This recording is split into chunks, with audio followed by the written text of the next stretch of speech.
എനിക്ക് നീ ഒരു വാക്ക് തരണം. നീ എങ്ങനെ ജീവിക്കുമെന്ന് എനിക്കറിയണ്ട. എന്നാ നീ മരിക്കുമ്പോ അതിപ്രബലനായ സമ്പന്നനായ ഒരാളായി മരിക്കണം. അവള് ലക്ഷ്യം മാത്രം പറഞ്ഞു കൊടുത്തു. എന്നാൽ അതിലേക്കുള്ള വഴി അവൻ തന്നെ കണ്ടുപിടിക്കേണ്ടി വന്നു. ഉറച്ച ലക്ഷ്യങ്ങളുമായി അവൻ ബോംബെയുടെ മണ്ണിൽ കാലുകുത്തി. അവന്റെ പാദങ്ങളുടെ വലുപ്പം ചെറുതായിരുന്നെങ്കിലും പാദമുദ്രകളുടെ വലുപ്പം വളരെ വലുതായിരുന്നു. അമ്മ, ഈ ലോകത്തിലുള്ള എല്ലാ സ്വർണവും ഞാൻ അമ്മയ്ക്ക് കൊണ്ടുതരും. കഷ്ടപ്പെട്ട് ഇതിഹാസം സൃഷ്ടിക്കാനാകില്ല. അതിനൊരു തീപ്പൊരി വേണം.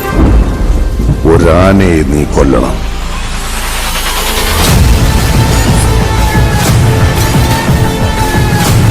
അവൻ കൊന്നില്ലല്ലോ.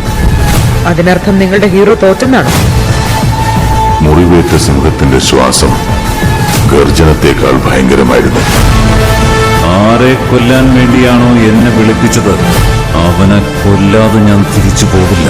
ആ സ്ഥലം ഏതാണെങ്കിലും എവിടെയാണെങ്കിലും അവിടെ പോയി ഞാൻ കൊല്ലും.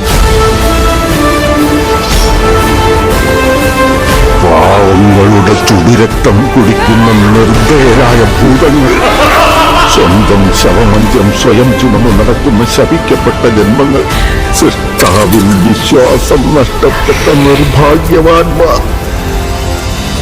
വിധിയുടെ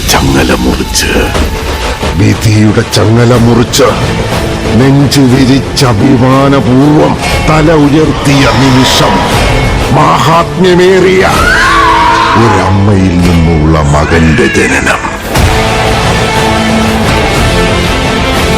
ഇടത് വലത് ഒത്തിരങ്ങി നേടി ഉലകിനെ രക്ഷിക്കാൻ ഒരു അഗ്നിശൈലത്തിനവൾ ജന്മം നൽകി. ഇവൻ രക്ഷിക്കൂ. അന്ന് കാട്ടുതീ പടർന്നു.